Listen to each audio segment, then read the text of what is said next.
আমার পেছনে যে বাড়িটি দেখছেন একসময় ক্রিকেটারদের সমাগমে মুখরিত থাকতো।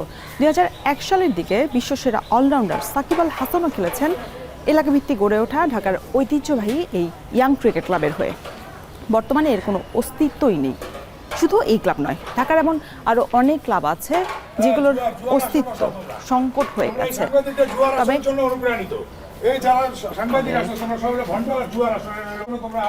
ভাই কোনো সমস্যা? আমার বাড়ির সামনে দূরে যাও। কিসের আপনার বাড়ি? এটা আপনার বাড়ি? হ্যাঁ আমার বাসা। এটা তো আমি রাস্তায় দাঁড়ায় আছি। রাস্তায় দাঁড়াচ্ছি, আমার বাড়ির সামনে দাঁড়াতে পারবো না। অদ্ভুত কথা। প্রতিষ্ঠাতা আমি প্রতিষ্ঠাতা none of the founder of this institute. ফালতু কদিন পর পর আহেলুগা তোমরা এটা করে কিছু করতে পারবো না। কারণ কি ওটার জিডি বলে এবং ওটা ভারপ্রাপ্ত পাওয়ার বলে এটার স্বত্বাধিকারী আমি।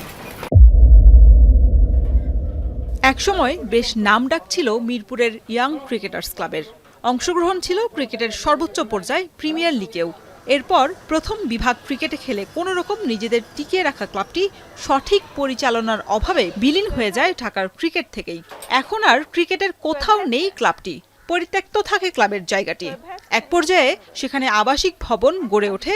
পরবর্তীতে 2020 সাল থেকে ভবনটি দখলে রাখেন শোয়েব রানা নামের এক ব্যক্তি। এ নিয়ে কথা বলতে গেলে প্রতিবেদক এবং চিত্র সংগ্রাহকের দিকে তেড়ে আসেন শোয়েব। নিজেকে সন্ত্রাসী বলেও পরিচয় দেন তিনি। এই জায়গাটা বরাদ্দকৃত যাদের নামে হয়েছে সেই বরাদ্দটা বাতিল হয়েছে 65 সালে। সেই বাতিলের পরে এখন সরকারের খাচ্ছে মালিক না, কিন্তু কেউ আসতে পারে। সরকার এই সরকারের চ্যালেঞ্জ করবে, সরকার আসতে পারে। সরকারের কিন্তু আমি জোর করে আসি, সরকার আমার সামনে আসতে বলে লড়তে। আমি অত অগতিক আরো 1000 গুণ দোষ, এই জন্য আমি জোর করে ধরতে পারছি। এবার লাস্ট যে কমিটি ওইটারও আমি জিডি যে প্রেসিডেন্সি সেক্রেটারি ছিল, আমি ফাউন্ডিং মেম্বার দেখেই আমি এদের ওয়াহিদুর লিঙ্কন আর আমাদের শরীফ ছিল আমাদের এক বন্ধু, ওদের দুজনের নামে জিডি করার পরেই আমি এই দায়িত্ব আবার আমি নিজে দখল নিয়ে আনছি। একসময় এই ক্লাবে খেলেছেন এমন একজন জানালেন তার আক্ষেপের কথা। ইয়ার কারণ যখন মাঠটা বন্ধ হয়ে গেল, ক্লাবটা নেমে গেল, তখন এটার প্রতি আসলে কারো তখন আর আগ্রহ ছিল না।